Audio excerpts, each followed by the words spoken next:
Hi friends, कैसे सब लोग। नमस्कार, स्वागत है आपका कंसेप्ट आरएनए की ऑनलाइन क्लासेस में।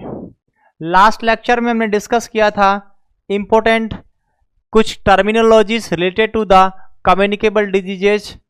कम्युनिकेबल डिजीज में आने वाले महत्वपूर्ण टर्म्स जैसे प्राइमरी केस क्या होता है, इंडेक्स केस क्या होता है, फॉर्मेट्स क्या होते हैं, कंटामिनेशन का अर्थ क्या होता है। फिर हमने डिस्कस किया था कम्युनिकेबल डिजीज का क्लासिफिकेशन, यानी कि वायरस से होने वाली बीमारियां कौन सी हैं, बैक्टीरिया से होने वाली बीमारियां कौन सी हैं, वेक्टर बॉर्न डिजीजेस कौन सी हैं जो मच्छरों के द्वारा फैलती हैं। ये सारे कुछ इंपॉर्टेंट पॉइंट्स हमने डिस्कस किए थे और कहा था कि अगली लेक्चर में मिलेंगे पहली कम्युनिकेबल डिजीज के साथ में। आज हम स्टार्ट कर रहे हैं फर्स्ट कम्युनिकेबल डिजीज और उसका नाम है मीजल्स। आइए स्टार्ट करते हैं इस बीमारी को। बेहद महत्वपूर्ण एग्जामिनेशन पॉइंट ऑफ व्यू से बहुत सारे एमसीक्यू यहां से बनते हैं। चलेगा, कुछ बनने वाले एमसीक्यू की बात मैं यहां कर लेता हूं। पहला सवाल यहां से एग्जाम में आया हुआ है, रेड स्पॉट किसे कहते हैं, किस बीमारी का नाम रेड स्पॉट होता है। आंसर होगा मीजल्स। दूसरा, मीजल्स का इंक्यूबेशन पीरियड कितना होता है। यह सवाल भी एग्जाम में पूछा गया है, डिस्कस हम करने वाले हैं इस सवाल को भी। इसके अलावा एग्जाम में सवाल आया है, बताओ कॉपलिक स्पॉट किस बीमारी में देखा जाता है। एक ऐसा सवाल जो मैं आपको ना बताऊं तो भी आपके माइंड में जरूर आएगा, क्योंकि अब से पहले सबसे ज्यादा बार अगर कोई क्वेश्चन रिपीट हुआ है कम्युनिकेबल डिजीज में तो यही होगा कॉपलिक स्पॉट। यानी कि कम्युनिकेबल डिजीज में कॉपलिक स्पॉट का नाम आते ही समझ जाना है बंदा बात मीजल्स की कर रहा है। क्लियर है। तो ऐसे बहुत सारे ढेरों सवाल यहां इसमें मिलेंगे जो हम कवर करने वाले हैं इस लेक्चर में, और मीजल्स के बाद साथ में हम पढ़ेंगे मम्स को भी। इन दोनों बीमारियों के बारे में हम आज की क्लास में डिस्कस करने वाले हैं। आइए शुरू करते हैं मीजल्स को। सबसे पहले अगर मैं मीजल्स का बात बताऊं, मीजल्स को हम हिंदी में खसरा बोलते हैं। क्या बोलते हैं? खसरा। मीजल्स का हिंदी नाम है खसरा। अगर हम मीजल्स के डिजीज को अलग अलग नामों से पुकारना चाहें, पहले एमसीक्यू की मैं बात करूं, यहां से बहुत सारे एमसीक्यू बनेंगे कम्युनिकेबल डिजीज में से, और पहली डिजीज जिसको हम पढ़ रहे हैं इसका दूसरा नाम, तो ध्यान दीजिएगा बेटा, इसको किस किस नामों से जानते हैं। ऑल्सो कॉल्ड एस, मतलब इसके और भी नाम हैं, also called S.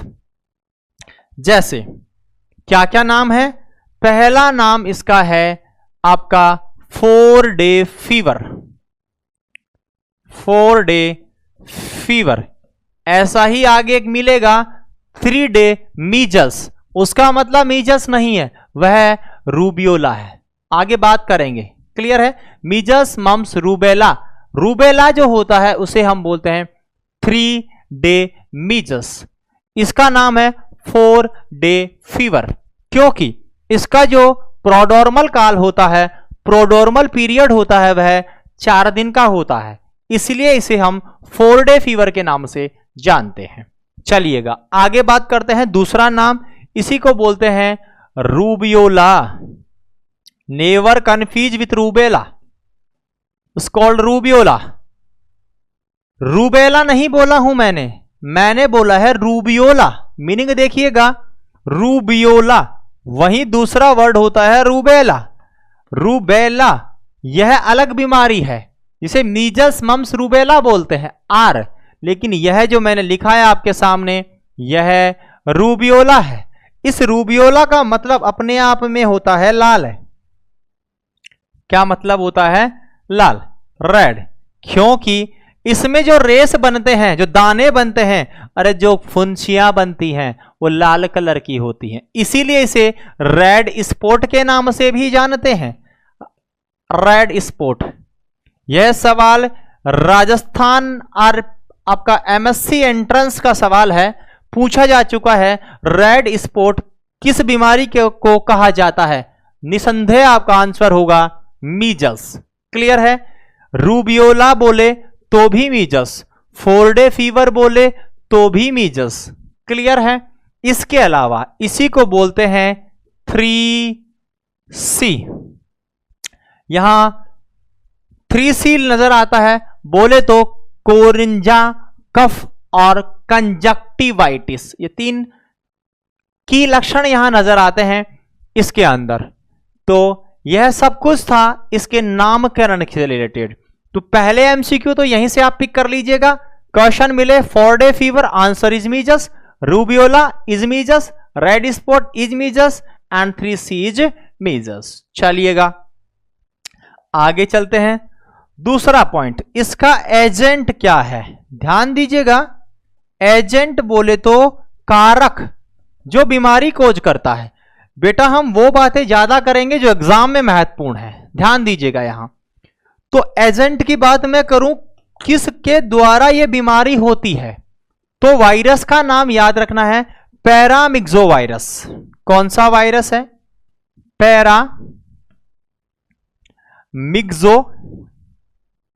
Myxo virus.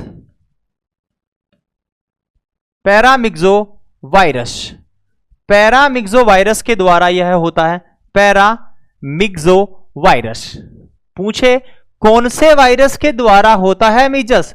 Answer होगा पैरामिक्सो वायरस। कौन सी फैमिली में आता है? तो यह मोरबिली फैमिली में आता है,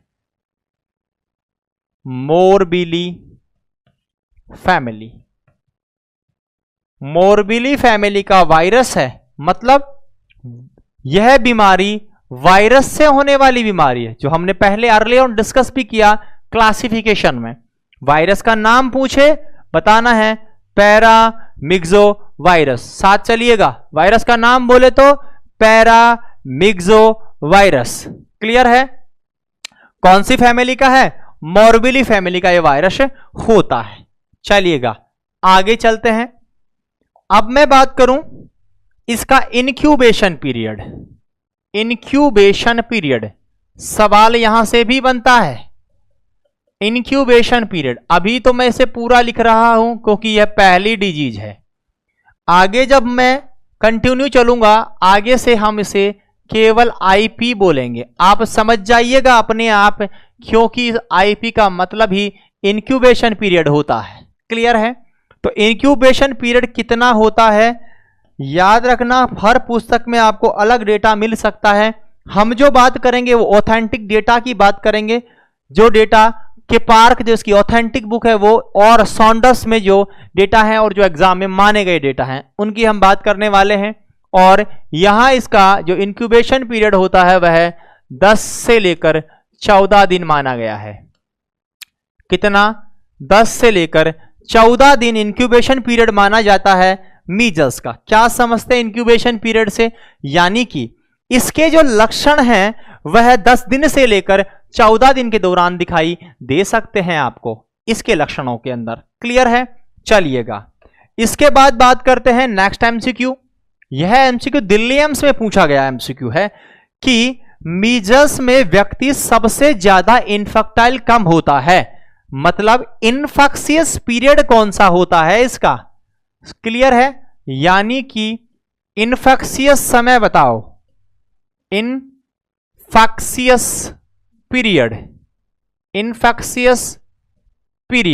इसे एक और नाम से जानते हैं पीरियड ऑफ कम्युनिकेबिलिटी। इसी को ही क्या बोलते हैं बेटा? Period of communicability. Period of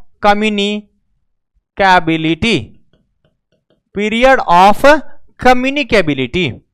infectious period कौन सा है और पीरियड ऑफ कम्युनिकेबिलिटी क्या होता है? तो ध्यान दीजिएगा, अगर यह सवाल आता है तो आपका आंसर होगा, पीरियड पूछा जाए तो जवाब देना है प्रोड्रोमल पीरियड। कौन सा पीरियड? Prodromal period.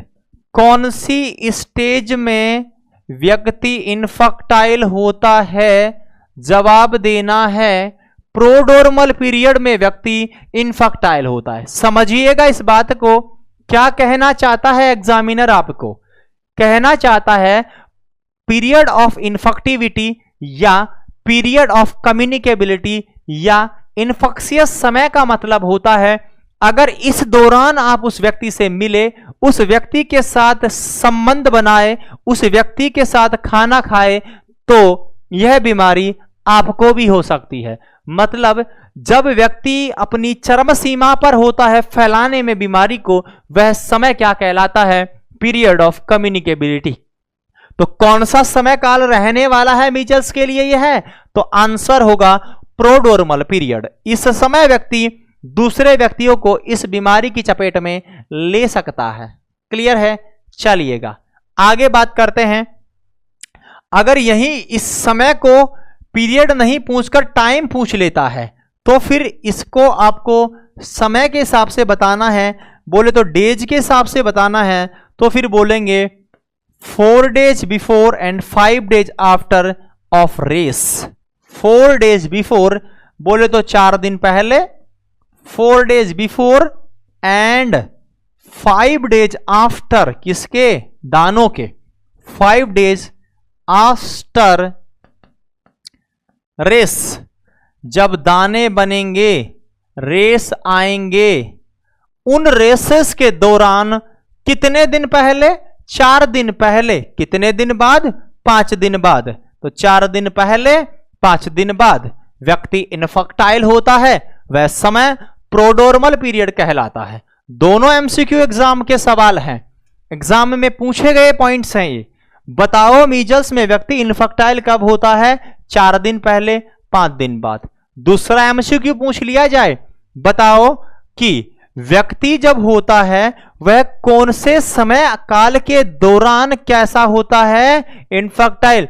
तो प्रोडोर्मल पीरियड। अगर मैं स्टेज की बात करूं तो मैं ऐसा भी कह सकता हूं कि यह समय कौन सा होगा? तो हम कहेंगे इरप्टिव स्टेज, क्योंकि रेस कौन सी स्टेज में आते हैं? इरप्टिव स्टेज में। कौन सी स्टेज में? इरप्टिव स्टेज में। तो 3 क्वेश्चन मैंने बताया, एग्जामिनर के हिसाब से जवाब देना है। व्यक्ति इनफर्टाइल कब होगा या इन्फेक्शियस समय कब होगा? प्रोडोर्मल पीरियड, इरप्टिव स्टेज, 4 दिन पहले, 5 दिन बाद, रेसेस के।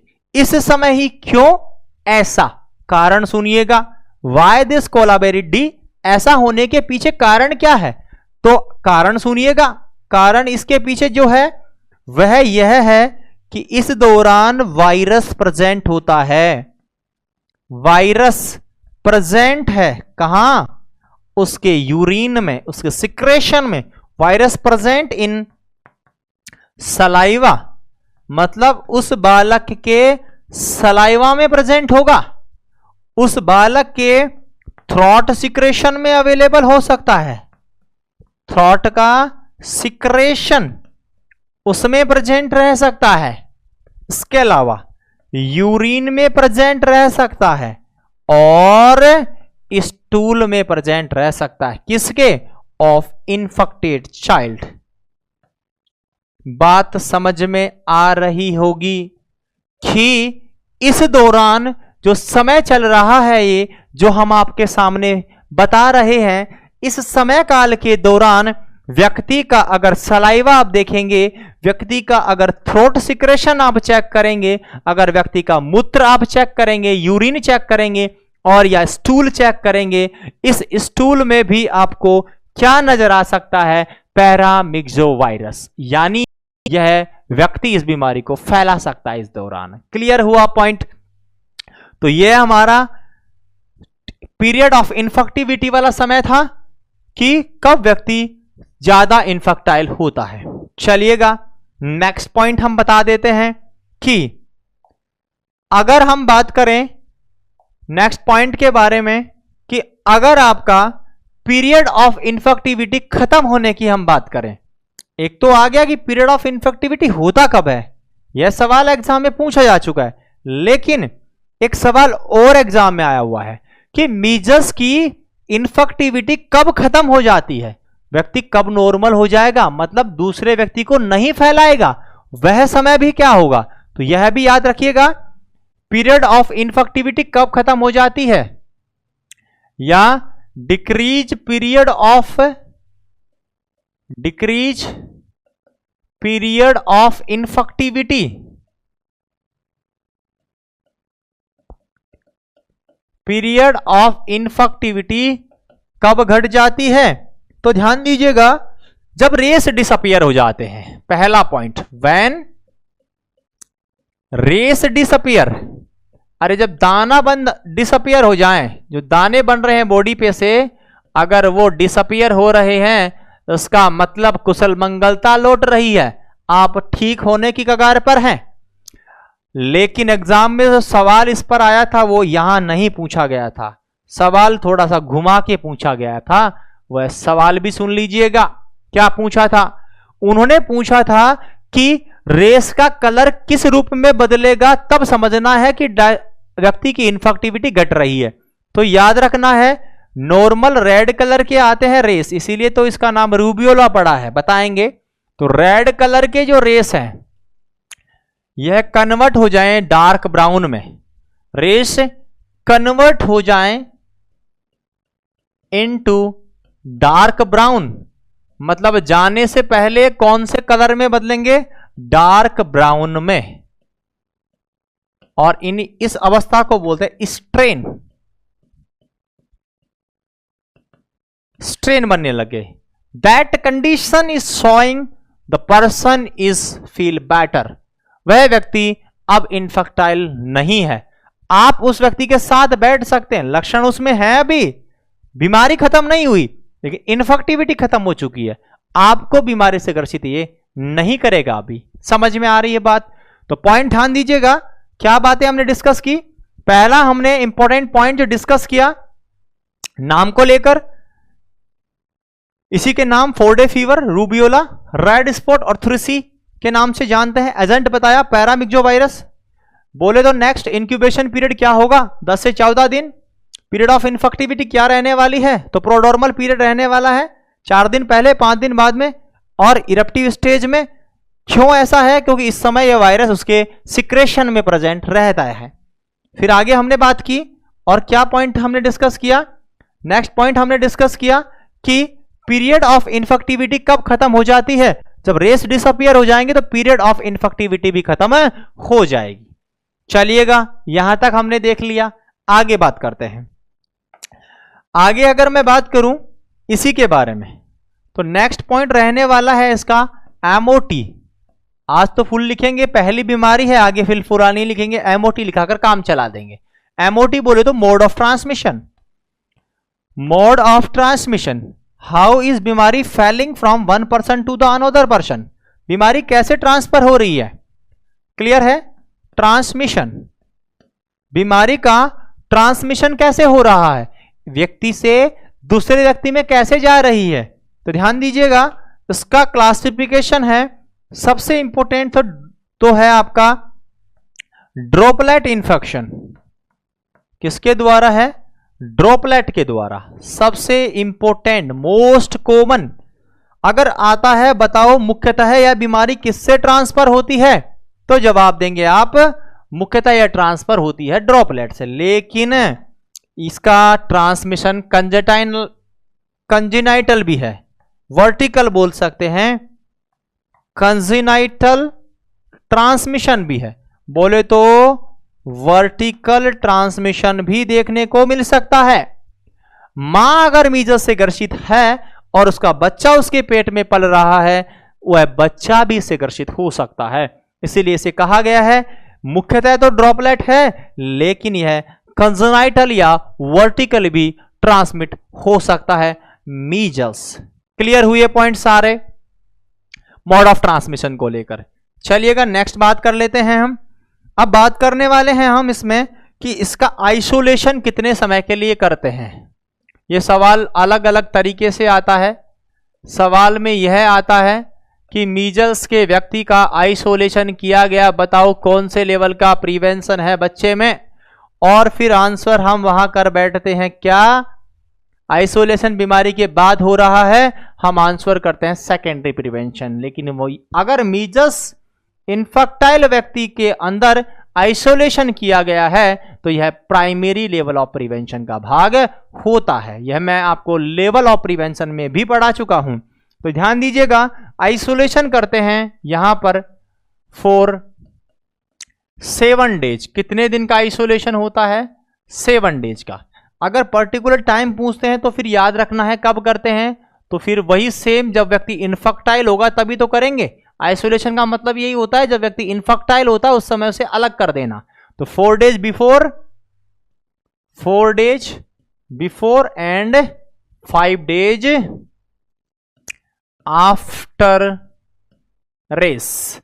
अरे भाई, जब दाने बनेंगे तो उन दानों के 4 दिन पहले और 5 दिन बाद में आप क्या कर दोगे? इसे आइसोलेट कर दोगे।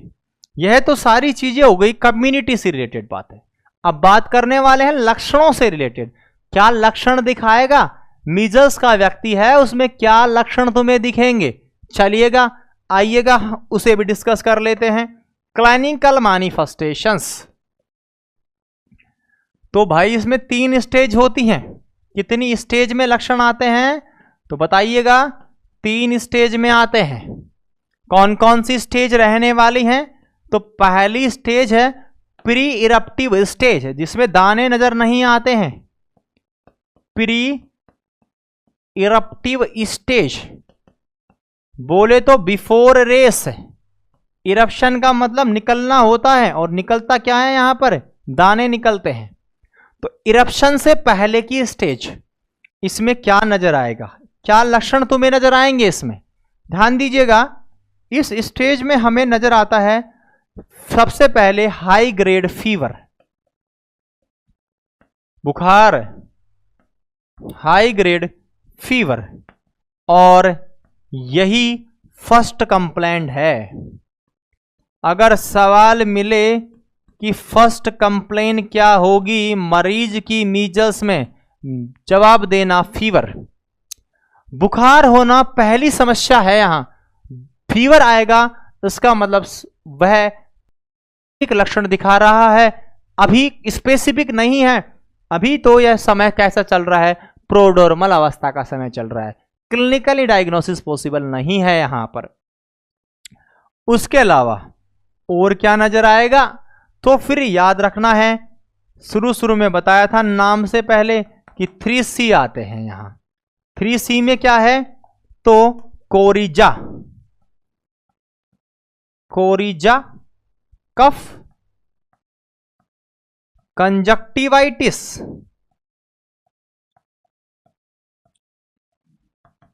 कोरिजा, कफ और कंजक्टिवाइटिस। यह 3C हैं, जिनमें 3C के लक्षण हैं। कोरिजा, कफ, कंजक्टिवाइटिस। चलिएगा, कोरिंजा की बात करते हैं। इसका मतलब है inflammation of nasal mucosa. Nasal mucosa का इन्फ्लामेशन कोरिजा कहलाता है। तो कोरिंजा हो जाना। कफ जानते ही हैं। कंजक्टिवाइटिस की वजह क्या हो सकती है? तो यहां आपको नजर आएगा ड्यू टू, एक तो रहता है फोटोफोबिया। वैसे अगर पर्टिकुलर सवाल आता है फोटोफोबिया, क्या हाइड्रोफोबिया, तो आंसर जाता रेबीज। लेकिन अगर फोटोफोबिया आए तो जवाब देना मीजल्स। दूसरा, इसलिए डिम लाइट काम में लेते हैं नर्सिंग केयर में। फोटोफोबिया। दूसरा, रेड आईज। तो रेड आई भी है और रेड स्पॉट भी है। यह है रेड आई। एक है लैक्रीमेशन, अश्रु। लैक्रीमेशन बोले तो आंसू आते हैं। यह नजर आएगा। कंजक्टिवाइटिस की देन है ये। तो कंजक्टिवाइटिस में फोटोफोबिया, रेड आइज एंड लैक्रीमेशंस, यह नजर आते हैं आपको किसके अंदर? तो जवाब देना है आपका, किस में नजर आएंगे आपको? कंजक्टिवाइटिस में। क्लियर है? और इन्फ्लेमेशन ऑफ नेजल म्यूकोजा को क्या बोलते हो? कोरिंजा। क्लियर हुए दोनों लक्षण। हम बात कर रहे हैं क्लिनिकल मैनिफेस्टेशन ऑफ मीजल्स की। डिस्कस किया मैंने कि इसके लक्षण 3 स्टेजेस में आते हैं। पहली स्टेज की बात हम कर रहे हैं। कहा इस स्टेज का नाम क्या बताया? तो बोला प्री इरप्टिव स्टेज है। दाने तो नहीं बने हैं लेकिन कुछ अन्य लक्षण आ रहे हैं। सबसे पहला लक्षण हाई ग्रेड फीवर है। इसके बाद में कोरिजा कफ और कंजक्टिवाइटिस हमें देखने को मिल रहा है। चलिएगा कंटिन्यू करते हैं। और क्या लक्षण यहां नजर आ सकते हैं? और आपको नजर आ सकता है सोर थ्रोट। शोर थ्रोट यहां आपको देखने को मिल सकता है। शोर थ्रोट भी देखने को मिल सकता है। इसके अलावा एक इंपॉर्टेंट लक्षण आता है और उसे बोलते हैं कॉपलिक स्पॉट। भूलना नहीं है, बेहद इंपॉर्टेंट है कॉपलिक स्पॉट। मैं कहूं तो इस टॉपिक का सबसे महत्वपूर्ण एमसीक्यू जो कि हर एग्जाम में रिपीट होता है, जितने स्टार लगाएं उतने कम है, कॉपलिक स्पॉट किस में नजर आता है? मीजल में। एक करैक्टरिस्टिक लक्षण है ये, करैक्टरिस्टिक इंडिकेटर ऑफ मीजल्स। अब बच्चे कंफ्यूज हो जाते हैं, बोलते हैं कॉपलिक स्पॉट दानों को देखकर लगता है कि बॉडी पे नजर आएंगे, बदन पर निकलेंगे ये स्पॉट। बेटा बदन पर नहीं निकलते, मुंह में निकलते हैं ये। ध्यान दीजिएगा, कॉपलिक स्पॉट के बारे में बता रहा हूं। क्या होते हैं ये? इन्हें बोलते हैं टेबल साल्ट क्रिस्टल्स। क्या बोलते हैं? Table salt crystal. क्यों बोलते हैं? नमक के दाने सफेद सफेद होते हैं, वो गिरे हुए एक टेबल पर, ऐसा नजर आता है मुंह में व्हाइटिश कलर के दाने नजर आते हैं लाल बेस पर, इसीलिए बोलते हैं टेबल साल्ट क्रिस्टल। दूसरा टेबल साल्ट क्रिस्टल, इनका कलर देखिएगा किस कलर के ये होते हैं? तो इनका कलर होता है व्हाइट स्पॉट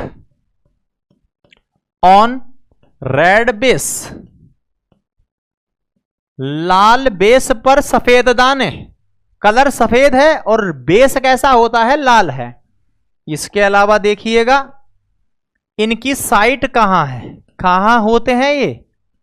तो यह होते हैं on oral mucosa. Oral mucosa के ऊपर मिलेंगे आपको, या बकल म्यूकोजा आप बोल सकते हैं, म्यूकोजा पर मिलेंगे। ऑन म्यूकोजा अपोजिट टू, जगह बिल्कुल एग्जैक्ट बता रहा हूं, opposite to second molar teeth, वो भी लोअर वाला, second lower molar teeth. Teeth के प्रकार पड़े होंगे, इंसाइजर्स, कैनाइन, प्रीमोलर और मोलर, छोटी डाड और बड़ी डाड। तो जो मोलर है, इस सेकंड मोलर टीथ के जस्ट अपोजिट आपको नजर आने हैं कॉपलिक स्पॉट। यह जो हैं ये कब नजर आते हैं? तो थर्ड डे नजर आते हैं इरप्टिव फेज के। कब नजर आते हैं? जो आपकी ये फेज है इरप्टिव फेज, उसके 3 दिन पहले लगभग नजर आते हैं। इसका मतलब ये क्या इंडिकेट कर रहे हैं?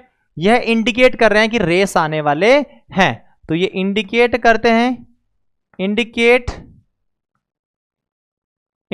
The appearing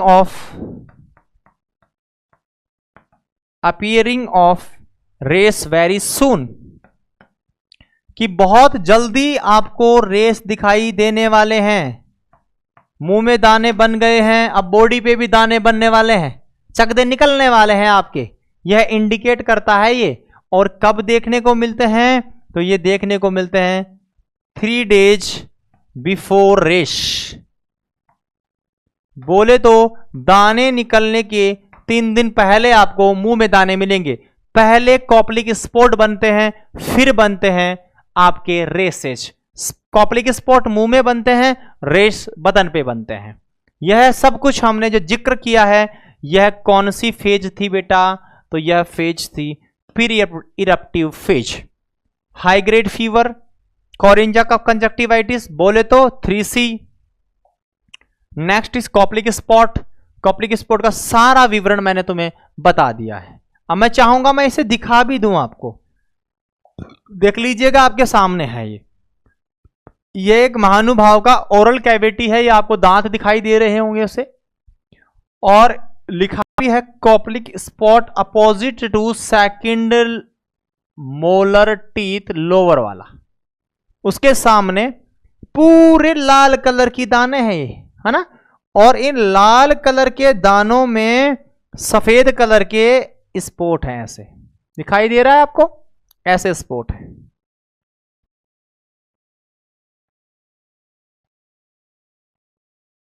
this situation in mouth is called the Koplik spot just opposite to the second molar teeth. देखिएगा ध्यानपूर्वक, लाल बेस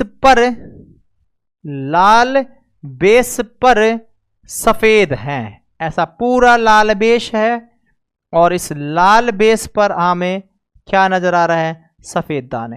लाल बेस क्यों, इन्फेक्शियस कंडीशन है। तो बेटा ऐसी जो सिचुएशंस है वो हमें क्या इंडिकेट कर रही है कि इस बालक को बोले तो मीजल्स की शिकायत है। इसमें कौन से लक्षण दिखाई दे रहे हैं, बोले कॉप्लिक स्पॉट दिखाई दे रहे हैं। कॉप्लिक स्पॉट कहाँ दिखाई देते हैं, माउथ में दिखाई देते हैं। कैसे दिखते हैं, टेबल साल्ट क्रिस्टल के समान दिखाई देते हैं। टेबल साल्ट क्रिस्टल के समान कहाँ होते हैं, तो सेकंड लोअर मोलर टीथ के सामने होते हैं, और म्यूकोजा कर के ऊपर रहने वाले हैं। क्या इंडिकेट कर रहे हैं, यह इंडिकेट कर रहे हैं कि आपको रेस आने वाले हैं, मतलब दाने आने वाले हैं। क्लियर है पॉइंट। चलिएगा अब बात करते हैं नेक्स्ट, आगे चलते हैं, और अब हम बात करने वाले हैं इसके बाद, पहली स्टेज पूरी हो गई, दूसरी स्टेज है आपकी इरप्टिव स्टेज। कैसी है, इरप्टिव स्टेज। दूसरी स्टेज का नाम है इरप्टिव स्टेज, मतलब दाने बनेंगे, यहां रेस नजर आएंगे। अब सवाल देखिएगा एमसीक्यू यहां से, दाने कैसे बनते हैं, कहां से बनते हैं, यह सवाल हमारे लिए इंपॉर्टेंट है। तो देखिएगा दानों का नेचर है रेड मैक्यूलो पैपुलर रेसेज। ध्यान दीजिएगा कैसे हैं, रेड मैक्यूलो पैपुलर रेस, इसीलिए इसका नाम रेड स्पॉट होता है, इसीलिए इसका नाम रूबियोला होता है, क्योंकि दाने कैसे बनते हैं, लाल कलर के हैं। रेड मैक्यूलो पैपुलर रेसेस देखने को मिलते हैं मीजल्स में। चलिएगा नेक्स्ट, दूसरा सवाल यहां से, कहां से शुरू होते हैं रेस, तो ध्यान दीजिएगा कान के पीछे से शुरू होते हैं। कहां से, कान के पीछे से, मतलब behind the ear, behind the ear, कान के पीछे से शुरू होते हैं, इसीलिए इन्हें पोस्ट ऑरिकुलर रेस भी बोलते हैं। पोस्ट ऑरिकुलर रेस, पोस्ट का मतलब पीछे, ऑरिकल बोलते हैं कान के पिन्ना को, उसके पीछे से, यहां से शुरू होते हैं बेटा, यहां से कान के पीछे से, यहां दाने पहले बनेंगे, फिर ये दाने कुछ घंटों में हमारे चांद जैसे सुंदर चेहरे पर आ जाते हैं और उसे खराब कर देंगे। तो यहां शुरू हुए और फिर कुछ घंटों में ही, विथ इन फ्यू आवर, कुछ घंटों में कहां आ जाएंगे, spread on face and neck, spread on face and neck, बोले तो नाक और गर्दन पर आ गए। चलिए यहां तक तो ठीक है, नाक और गर्दन को तो दुपट्टे से बांध लेंगे हम, लेकिन ज्यादा देर यहां नहीं रहने वाले। 3 से 5 दिन में यह आपकी संपूर्ण बॉडी को कवर कर लेंगे। विथ इन 3 to 5 days, 3 से 5 दिन में स्प्रेड टू ऑल बॉडी, कुछ नहीं बचेगा, स्प्रेड टू ऑल बॉडी, संपूर्ण शरीर को इसने कवर कर लिया। ध्यान दीजिएगा, यह अवस्था ऐसी है, पूरी बॉडी पर लाल लाल चकदे नजर आ रहे हैं, दाने बन गए हैं तुम्हारे शरीर पर। और दाने किसके बने हैं? खसरा के बने हैं, रेस बन गए हैं। देखने की जिज्ञासा हो रही होगी, सर हमें दिखा तो दो कैसे होंगे हमारे शरीर पर जिसे ये होगी। देख लीजिएगा, ये बेचारा बालक शरीर कैसा हो गया, जैसे मधुमक्खी ने काट दिया पूरी बॉडी को। पूरी बॉडी पर लाल लाल चकदे बन गए हैं, बारीक बारीक मैकुलो पैपुलार रेसेज बन गए हैं, और इन्हें हम बोलते हैं लाल कलर वाले मैकुलो पैपुलार रेसेज ऑफ मीजल्स। ध्यान से देखिएगा, यह रेस है, और जो हमने पहले दिखाया था यह कॉप्लिक स्पॉट है। अलग है दोनों। यह कहां बना है? तो यह माउथ में बना है। अरे कंफ्यूज मत हो जाना कि कहीं बोल दो कॉप्लिक स्पॉट बॉडी में बन रहे हैं, मजाक मत बनवा देना। ये माउथ में बनते हैं, और यह मैकुलो पैपुलार रेसेज हैं। यह कैसे हैं? मैकुलो पैपुलार रेसेज। और ये कहां बनते हैं? यह बॉडी पर बनेगा। क्लियर है? यह कहां बनता है? बॉडी पर, सरफेस पर नजर आएगा आपको। इस प्रकार का नेचर नजर आता है मीजल्स के अंदर। बेचारे की हालत खराब हो गई है, देखिएगा, सुंदरता खराब हो गई। अब देखिएगा आगे आगे, यह दूसरी फेज थी आपकी, बोले तो इरप्टिव फेज। अब क्या होगा? जब इरप्टिव फेज चली गई, यह लक्षण भी खत्म हो जाने हैं। कुछ समय, मैक्सिमम 7 दिन मानता है, उसके बाद ये रेस अपने आप डिसअपियर हो जाने हैं। और बदलेंगे कैसे? बताया था, यह लाल कलर से डार्क ब्राउन कलर में बदल जाएंगे, उसे स्ट्रेन बोल देंगे। इसका मतलब अब लक्षण धीरे धीरे घट रहे हैं, व्यक्ति इन्फेक्टिविटी भी घटा रहा है, कुशल मंगलता पुनः लौट रही है, खुशियां वापस आने वाली हैं। तीसरी फेज। उसके बाद हम बात करते हैं तीसरी फेज में देखने को मिलता है क्या? Post eruptive phase. कौन सी फेज आएगी अब? पोस्ट इरप्टिव फेज, मतलब इरप्शन के बाद में, बोले तो दाने निकलने के बाद में पोस्ट इरप्टिव फेज आ गई। इस फेज में क्या होने वाला है? तो ध्यान दीजिएगा, पोस्ट इरप्टिव फेज जो होती है, इस फेज में हमें नजर आता है एक तो वेट लॉस, बच्चे का वजन कम हो जाता है, कमजोरी सी नजर आती है, थका थका सा महसूस करता है। एक इंपोर्टेंट एमसीक्यू भी देख लीजिएगा, और एमसीक्यू होता है डायरिया। दस्त लग जाते हैं उसे, और यह मोस्ट कॉमन कॉम्प्लिकेशन है पोस्ट मीजल फेज का। मोस्ट कॉमन कॉम्प्लिकेशन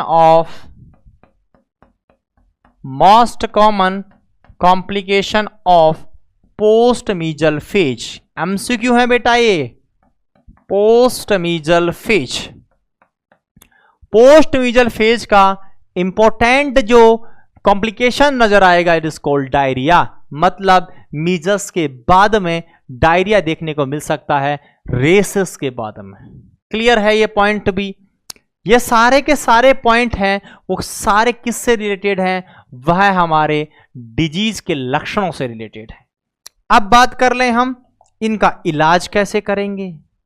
तो भाई इसका कोई स्पेसिफिक ट्रीटमेंट तो अवेलेबल है नहीं, क्योंकि कम्युनिकेबल डिजीज है ये, तो स्पेसिफिक ट्रीटमेंट नहीं है। Specific treatment not available. Available ही नहीं है। तो फिर क्या करें? तो बोले वैक्सीन लगाओ। तो फिर प्रिवेंशन करना ही अच्छा है इनका, तो इनके लिए तो बचाव होता है। और क्या लगाते हैं? तो भाई वैक्सीन ही है इनका तो सब कुछ जो है, तो वैक्सीन लगानी चाहिए। और वैक्सीन वाला टॉपिक तो हमने पूरी शिद्दत से पढ़ा है, सब कुछ बताया इसमें, पर्टिकुलर एक एक वैक्सीन का नाम लेकर बताया, उसकी सारी कुंडली खोल दी थी मैंने। वैक्सीन में कौन कौन सी वैक्सीन देते हैं मीजल्स के लिए, ध्यान दीजिएगा। एक वैक्सीन दी जाती है मीजल्स की, और एक वैक्सीन दी जाती है एमआर की, और एक वैक्सीन दी जाती है एमएमआर की। ये सारी की सारी वैक्सीनें मीजल्स के लिए काम करती हैं। बस इतना ही बताऊंगा क्योंकि बाकी सारी बात मैं बता चुका हूं, इसीलिए मैंने वैक्सीनेशन को पूरा डिटेल में पढ़ाया था, क्योंकि भविष्य में जब आगे वैक्सीनों का नाम आएगा तो केवल नाम ही लूंगा मैं, बाकी सारा विवरण बता दिया तुम्हें। तो ये सारी वैक्सीनें एमआर, मीजल्स और एमएमआर की वैक्सीन काम में ली जाती हैं, किसके लिए? मीजल्स के लिए। चलिएगा, यहां तक आपने देखा। अब हम बात करते हैं कि आपकी जो मीजल्स है इसकी रोकथाम के लिए WHO के द्वारा एक स्ट्रैटेजी अपनाई गई है, उसे हम बोलते हैं मीजल्स एलिमिनेशन स्ट्रैटेजी। क्या है? Measles elimination strategy. क्या क्या स्ट्रैटेजी इसमें है? एक तो कैचअप प्लान है, एक कीप अप प्लान है, एक फॉलो अप प्लान है। 3 प्लान है। चलिए, कैचअप प्लान का मतलब क्या है?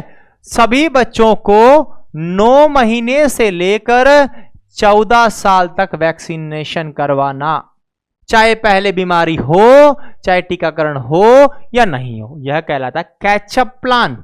दूसरा, रूटीन वैक्सीन। रूटीन वैक्सीन का मतलब जो नॉर्मल लगनी है, यह एक 9 मंथ पर और दूसरी 16 से 24 महीने पर, एटलीस्ट 95%, मतलब 95% तक कीप अप प्लान भी पूरा होना चाहिए। अप टू डेट रखो इसे। फॉलो अप यानी कि वैक्सीन लगनी चाहिए हर 2 से, vaccine every 2 to 4 year. Follow up रखें इनका कि वैक्सीन लगी है या नहीं लगी, तो इसका फॉलो अप भी आप रखें। जो कैचअप प्लान में फोल्ड हो जाते हैं उन्हें हम फॉलो अप प्लान में इंक्लूड कर लेते हैं। तो ये कुछ WHO की स्ट्रैटेजीज हैं जो तुम्हें ध्यान रखनी है इसके लिए। और क्या, इसके लिए हम रेडीमेड एंटीबॉडी भी काम में ले सकते हैं। बोले तो इम्यूनोग्लोबुलिन्स, क्लियर है? यानी कि पैसिव इम्यूनिटी आप बोल सकते हैं। वैक्सीन नहीं है ये रेडीमेड एंटीबॉडी है, पैसिव इम्यूनिटी। जिस बालक को मीजल्स हो गया उसके लिए आप पैसिव इम्यूनिटी काम में ले सकते हैं। चलिएगा, बात करते हैं पैसिव इम्यूनिटी में क्या करना चाहिए आपको। तो यहां हम काम में लेते हैं रेडीमेड एंटीबॉडीज। क्या लेंगे? Readymade antibody. रेडीमेड एंटीबॉडी काम में ली जाएंगी। इनका अमाउंट रहने वाला है 0.25 ml पर kg के हिसाब से। 1 किलो वजनी बच्चे के लिए 0.25 ml रेडीमेड एंटीबॉडी प्रदान होंगी।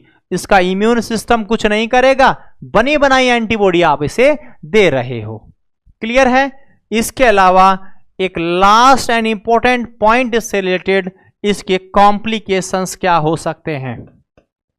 यहां से भी बेटा MCQ एग्जाम में आया हुआ है, तो ध्यान दीजिएगा। कॉम्प्लिकेशंस में क्या कॉम्प्लिकेशन नॉर्मली देखने को मिलेंगे? अगर सवाल आए मोस्ट कॉमन कॉम्प्लिकेशन बताओ, मोस्ट कॉमन कॉम्प्लिकेशन, तो बोलना ओटाइटिस मीडिया। क्या है?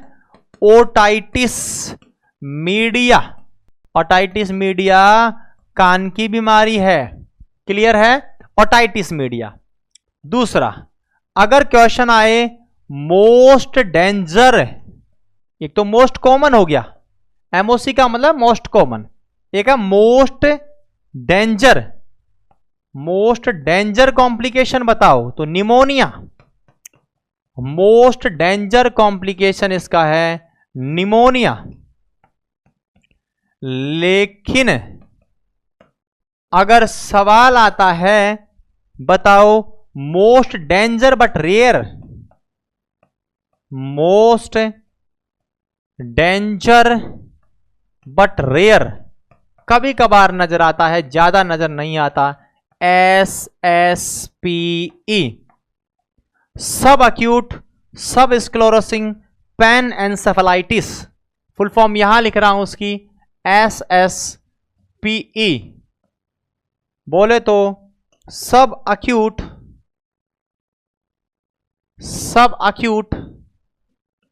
सब स्क्लेरोसिंग पैन एन्सेफेलाइटिस,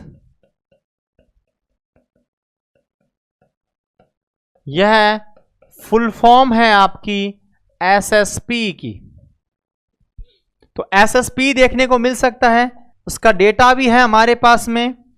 तो 7 केस मिल सकते हैं पर मिलियन पर।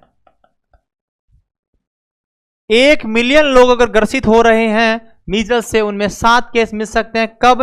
लगभग आफ्टर 7 to 10 ईयर, 7 से 10 साल इस बीमारी से ग्रसित रहने के बाद में आपको क्या देखने को मिल सकता है? SSP।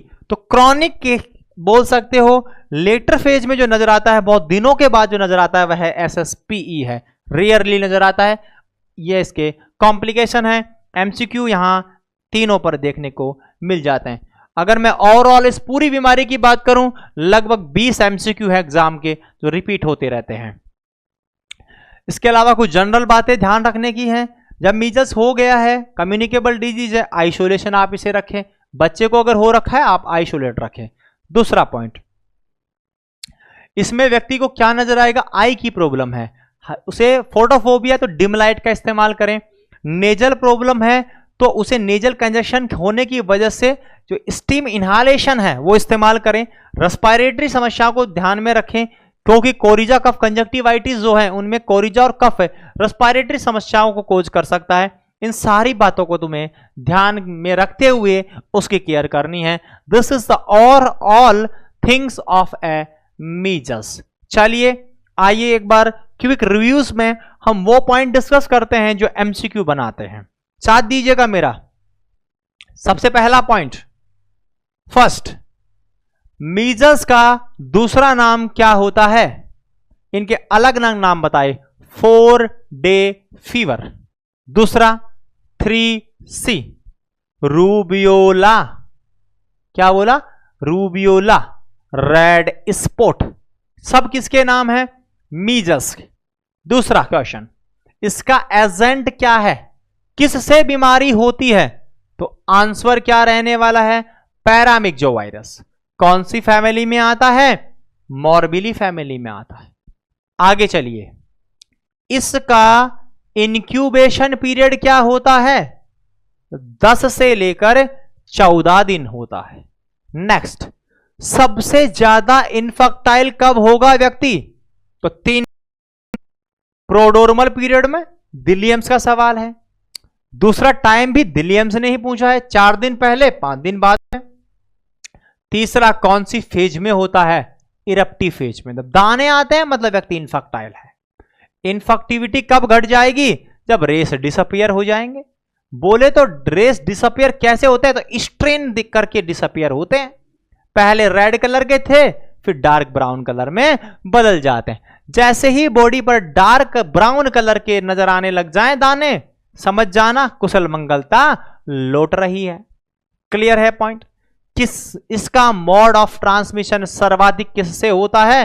रेस्पिरेटरी ट्रैक्ट में ड्रॉपलेट इंफेक्शन के द्वारा। और किससे हो सकता है? तो कहूंगा वर्टिकल ट्रांसमिशन भी होता है। अगर हम बात करें इसके क्लिनिकल मैनिफेस्टेशन की, तो लक्षण कितनी स्टेजेज में आते हैं? ध्यान दीजिएगा, 3 स्टेज में आते हैं। पहली स्टेज प्री इरप्टिव स्टेज, दूसरी स्टेज इरप्टिव स्टेज, तीसरी post eruptive stage. Pre eruptive stage में क्या नजर आएगा? सबसे पहला लक्षण क्या नजर आता है? फीवर, उसके बाद कोरिजा कफ कंजक्टिवाइटिस, उसके बाद सोर थ्रोट और कॉपलिक स्पॉट।